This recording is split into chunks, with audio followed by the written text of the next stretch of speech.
twongeye turatomboye bana b'Imana, kuba Imana iri kumwe natwe. Ku izina ry'Imana Data na Mwana na Roho Mutagatifu, amen. Amahoro bana b'Imana, nimuhumure, Imana iradukunda, ije kudukiza. None tariki 25 Ukuboza 2023 ngo duhimbaze umunsi mukuru wa Noheli, tuzirikana uburyo Imana yaje munsi kugira ngo ize kuducungura, igafata kamere muntu kandi ari Imana kugira ngo iducungure. Ngarera amasomo y'uyu munsi adufasha kuzirikana kuri urwo rukundo Imana yadukunze, iza munsi ikemera guturana natwe. Turazirikana ku masomo bita amasomo yo mu gicuku. Isomo ryamenye mu gitabo cy'umuhanuzi Izayi umutwe wa 9 umurongo wa 1 kugeza ku wa 6. Abantu bagendaga mu mwijima babonye urumuri nyamwinshi, abari batuye mu gihugu cy'icuraburindi urumuri rwabarasiyeho. Wabagwirije neza, ubasakazaho ibyishimo, none bariho bariyereka imbere yawe, boshye abishimira umusaruro, banezerewe nk'abagabana iminyago, kuko wabakijije umuzigo bari bikoreye, ingiga yabashenguraga ibitugu n'ikiboko cyo bakoreshaga gahato, warabijanjagwe nko kuri wa munsi w'Abamadiyani. Inkweto zose z'intambara zarimburaga ubutaka, n'igishura cyose cyari kizingwa mu maraso byarakongotse boshye nk'ibaroshye mu muriro. Kuko umwana yatuvukiye twahawe umuhungu, ubutegetsi bumuri ku bitugu, ahawe izina umujyanama w'agatangaza, Imana idahangarwa, umuvyeyi iteka, umwami w'amahoro. Hazaba ingoma irambye n'amahoro atagira iherezo ku ntebe ya Dawudi n'ubwami bwe, azabishinga kandi abikomeze mu butungane n'ubutabera ubu n'iteka ryose. Uhoraho umugaba w'ingabo azabisohoza kubera umwete we wuje urukundo. Iryo ni ijambo ry'Imana. Zaburi 96. Uyu munsi umukiza yatuvukiye ariwe Kristo Nyagasani. Nimuririmbire Uhoraho indirimbo nshya, isi yose niririmbire Uhoraho. Nimuririmbire Uhoraho musingize izina rye. Uko bukeye mwogeza agakiza ke, nimwamamaze ikuzo rye mu mahanga n'ibyiza bye mu miryango yose. Ijuru n'iryishime kandi isi nihimbarwe, inyanja niyorome n'ibirimo byose, imisozi n'isabagire kimwe n'ibisesuyeho byose. Ibiti byose by'ishyamba nibivugiriza impundu icyarimwe mu maso y'Uhoraho, kuko aje azacira isi urubanza mu butabera. Uyu munsi umukiza yatuvukiye ariwe Kristo Nyagasani. Isomo rya kabiri ni ryo Pawulo Mutagatifu yandikiye Tito umutwe wa 2 umurongo 11 kugeza ku 14. Bavandimwe, koko ineza y'Imana soko y'umukiro ku bantu bose yarigaragaje, itwigisha kureka kugomera Imana no gutwarwa n'irari ry'iby'isi, kugira ngo guhera ubu ngubu tubeho turangwa n'ubwitonzi, ubutungane n'ubusabanira Imana, mu gihe tugitegereje ya mizero mahire hamwe no kwigaragaza kwa Yezu Kristo yisesuyeho ikuzo, we Mana yacu y'igihangange akaba n'umukiza wacu, witanze kubera twebwe kugira ngo turokore ubugome bwose, kandi yuhagire umuryango ugeneye kuba ubukonde bwe no kugira ishyaka ryo gukora icyiza cyose. Iryo ni ijambo ry'Imana. Nyagasani Yezu nabane namwe. Amagambo mu Ivanjili ntagatifu ko yanditswe na Luka umutwe wa 2 umurongo wa 1 kugeza ku 14. Muri iyo minsi Kayizari Augusto yaciye iteka ryo kubarura abantu bo mu bihugu byose yategekaga. Iryo barura rya mbere ryabaye igihe Kwirini yari umutware wa Siriya. Bose bajyaga kwiyandikisha buri muntu mu mujyi we. Yosefu nawe ava mu mujyi wa Nazareti ho mu Galileya ajya mu mujyi wa Dawudi witwaga Betelehemu yo mu Yudeya, kuko yari mu muryango wa Dawudi, agira ngo abarwe we n'umugore we Mariya wari utwite. Nuko bagezeyo umunsi wo kubyara uragera, abyara umuhungu we w'imfura, amworosa utwenda, amuryamisha mu kavure, kuko nta wundi mwanya ukwiye bari babonye aho bacumbika. Muri ako karere hari abashumba barariraga amatungo yabo ku gasozi. Nuko umumarayika wa Nyagasani abahagararira iruhande, ikuzo rya Nyagasani ribasesekazaho urumuri, maze bashya ubwoba. Marayika arababwira ati, mwigira ubwoba, kuko mbazaniye inkuru ikomeye cyane izashimisha umuryango wose. None mu mujyi wa Dawudi mwavukishije umukiza, ariwe Kristo Nyagasani.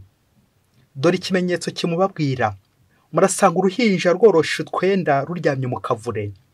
Nuko ako kanya inteko y'ingabo zo mu ijuru yifatanya nawo mu marayika, basingiza Imana bavuga bati, Imana nikuzwe mu bushorishori bw'ijuru, kandi munsi abikunda bahorana amahoro.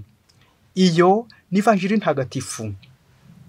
Imana nikuzwe mu bushorishori bw'ijuru, kandi munsi abikunda bahorana amahoro. Bayoboke b'Imana, aha tugeze ni kuri buri munsi. Turabifuriza Noheli nziza. Noheli nziza mu miryango yanyu, Noheli nziza aho mutuye, Noheli nziza iwanyu, Noheli nziza mu mitima yanyu. Umukiza yatuvukiye ari we Kristo Nyagasani. Nahabwa impundu, nasingizwe, naganze mu mitima yacu. Nongeye kubifuriza Noheli nziza.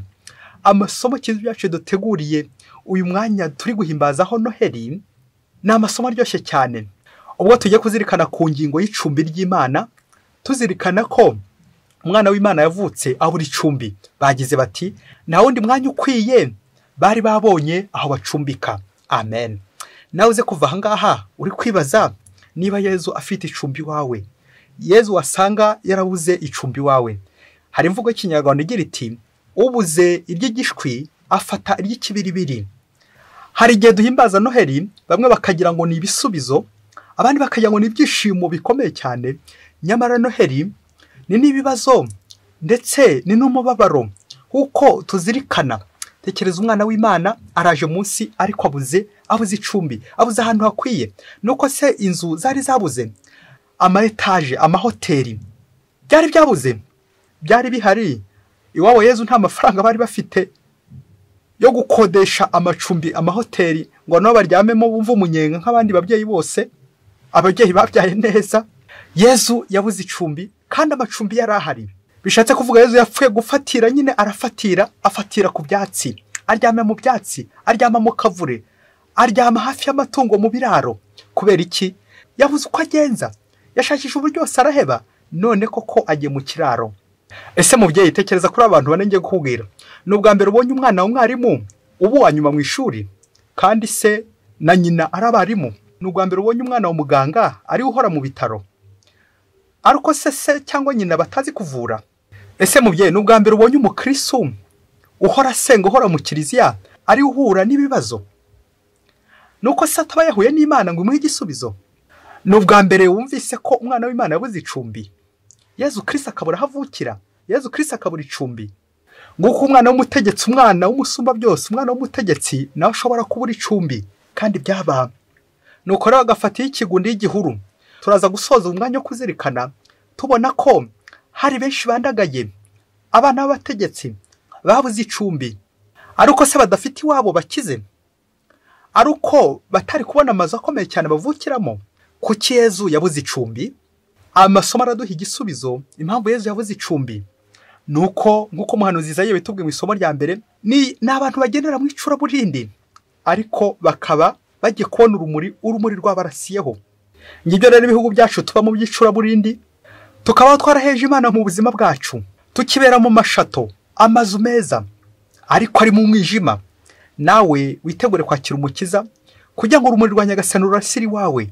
Ni nabyo Zaburi yaje itubwira ko uyu munsi umukiza yatuvukiye ari we Kristo Nyagasani.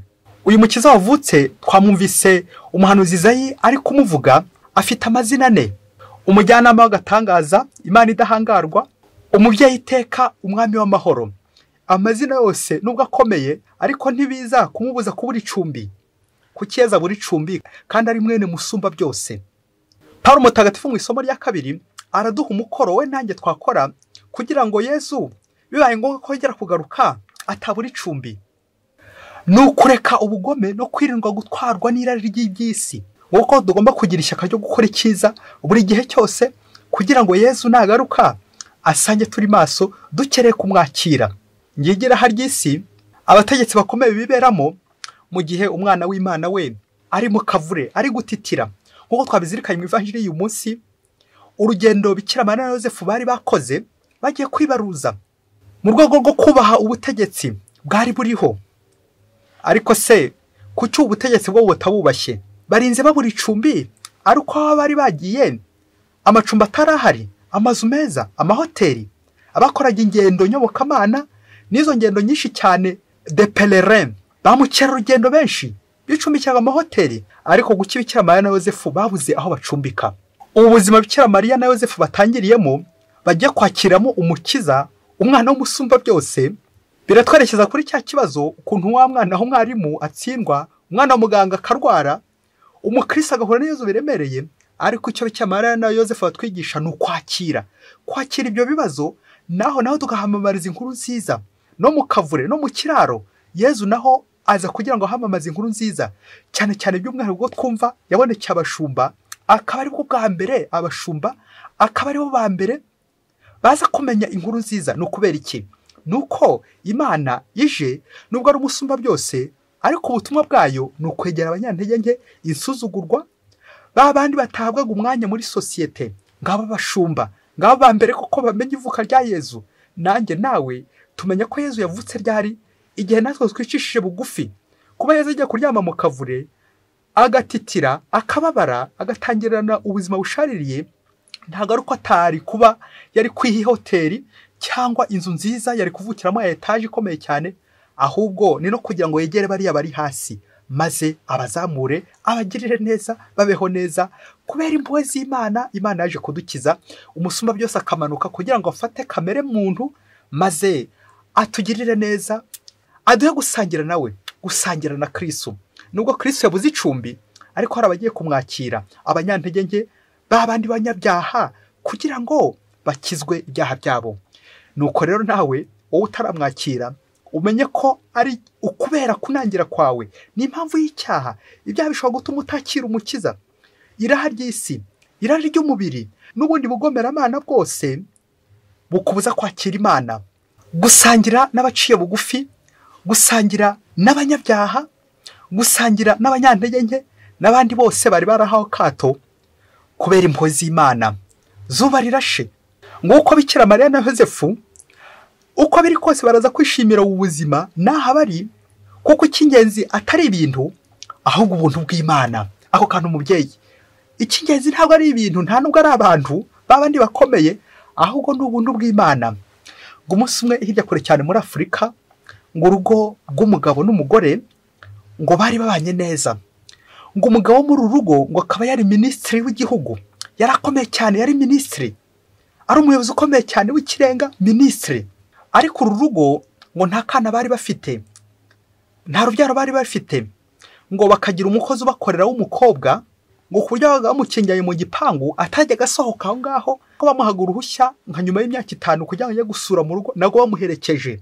Uwo minisitiri rero ngo yagereye ingendo nyinshi zijyanye n'ubutumwa, nyine yagombaga kujya gukora ingendo za hato na hato agiye muri misiyo. Igihe agiye rero agasiga umugore ndetse n'uyu mukozi ubakorera ariwe bari kumwe nawe mu rugo. Ngo umunsi umwe ngo minisitiri ari mu rugendo, wa mugore agiye kumva, abona wa mukobwa babana, wa mukozi we aje aramubwira ati ndatwite. Wa mugore yibaza ibibazo byinshi, yibaza ukuntu uwo mukobwa atigera yinyagambura, atigera ava aho ngaho, yibaza aho iyo nda yaba yikuye. Atangira kwibaza ibibazo byinshi. Mu gihe ari kwibaza ibibazo byinshi, byumvikane nyine yaje kubaza neza wa mukobwa uko byagenze kugira ngo asame, kuko bitumvikana uburyo ariwe n'umugabo bana muri iyo nzu gusa, nta wundi mugabo ubaho ngaho, uburyo umukobwa asamye. Kuba uyu mukobwa ahora mu gipangu adasohoka, kuba nta wundi mugabo ubaha ngaha, ubwo nawe uhita umenya aho biganisha. Ndabizi bizijya guhinduka igisebo ku mugabo wanjye, igisebo ku mugabo wanjye nk'umuyobozi mukuru. Ndamutse mbivuze byamujyaho ngaruka nko ku kazi, akaba arasebye, bakamukuraho icyizere. Ariko nanone ndamutse mbyeruye nkabivuga, nanjye naseba, bigahita bigaragara ko ari njye utabyaraga. Mubyeyi, ako kantu urakumva? Rero kubw'iyo mpamvu abwira wa mukobwa ati iyi nda turayikuramo cyangwa ujye iwanyu. Nuko wa mukobwa ngo maze kubitekerezaho ari imbere ya nyirabuja, areba hirya areba hino, maze aravuga ati umva, ndamutse ngeye iwacu bantera utwatsi, bamerera nabi, bakwibaza niba ari ibintu agiyemo, banyuki nabi.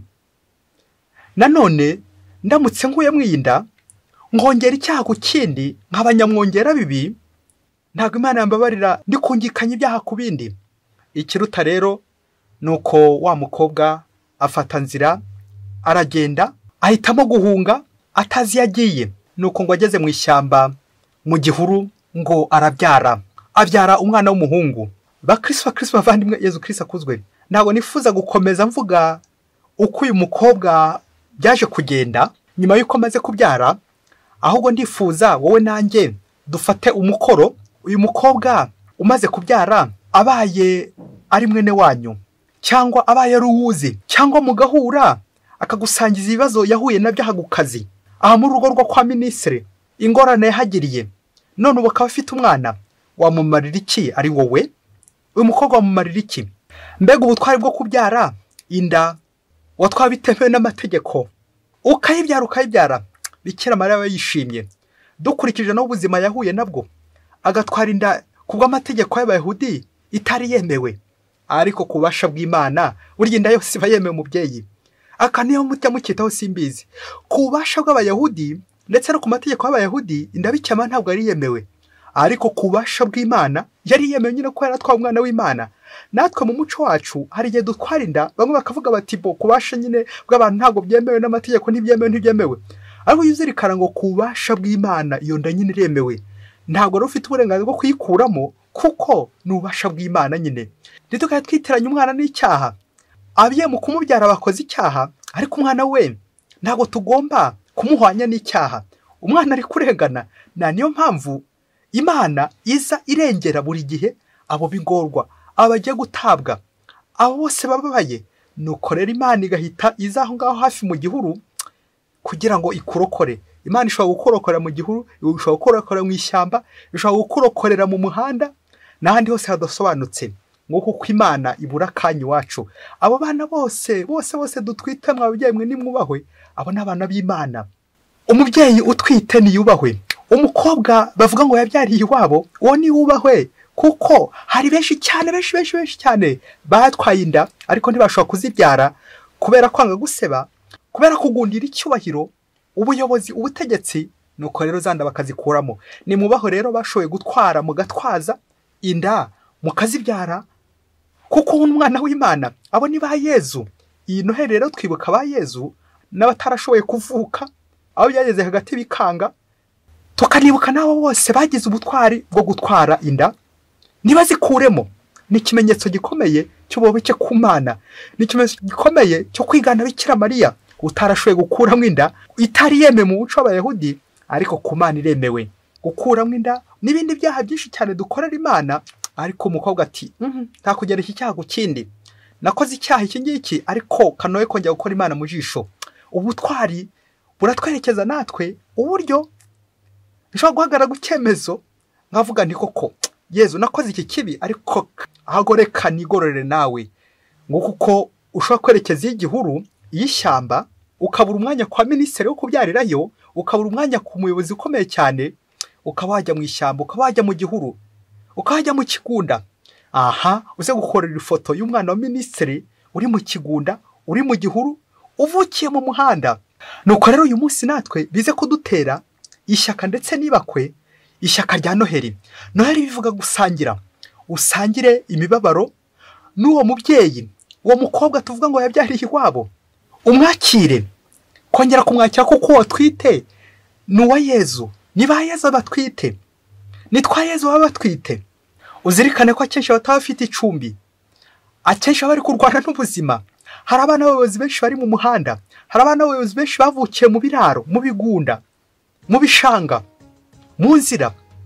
Hari abana b'abayobozi benshi bari mu mihanda za mayibobo, abana b'abategetsi bakomeye cyane. Kubera iki? Kwanga guseba, kwanga gusangira. Kubera iki? Kwanga guseba. Iyo wanze guseba kandi ari cyo cyazanye Yezu, Yezu yemeye guseba, aza munsi kugira ngo aturohore, atuzahure. Nawe rero mubyeyi, niba wifuza kwakira umwana Yezu, wemere n'igisebo, wemere guseba, iyo nda wemere uyitware, kuko Yezu azakurengera mpaka. Uyu munsi ukora umukoro, ureba baza bakugana, arabuzi muri famiye yawe, arabuzi bari hafi aho ngaho, bashobora kuba batwite ariko bafite ubwoba uko bizagenda nibajya kubyara. Ushobora kubaha icumbi, ushobora kubaha icyo kurya, ushobora gusangira nabo ubwo bubabare. Ureba bose babyaye bafite ibibazo by'ubuzima buri imbere, bibaza bati koko uyu mwana azamera ate mu minsi iri imbere, nzamugenza nte? Nawe rero ufata ingamba yuko bose ushobora kubasura, wowe kubatererana.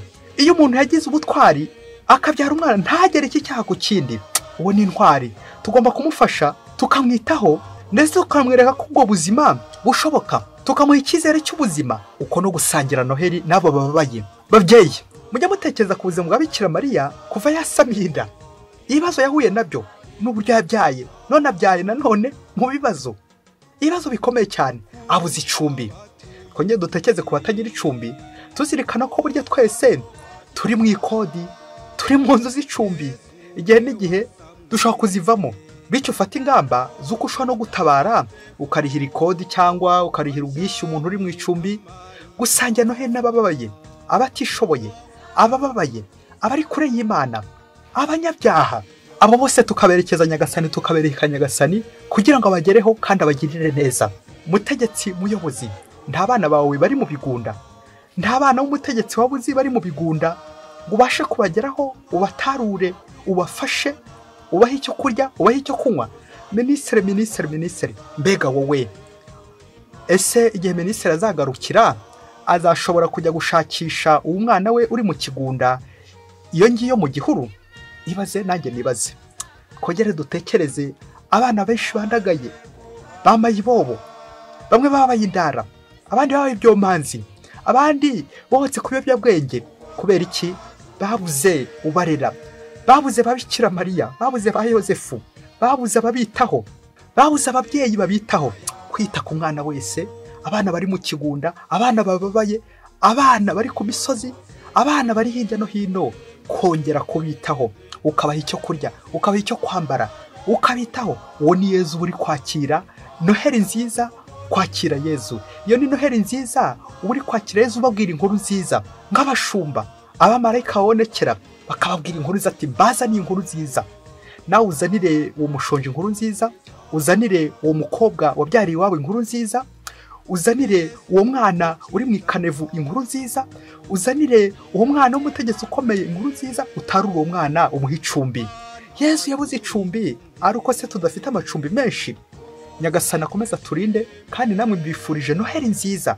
Yezu atahe iwanyu mu ngo zanyu. Mwese Imana ibahe umugisha. Imana Data na Mwana na Roho Mutagatifu. Amen. Padiri Masomo Kurikira wa Diyosezi ya Cyangugu. Isi yose niyishime, iririmbe Noheli nziza, haleluya.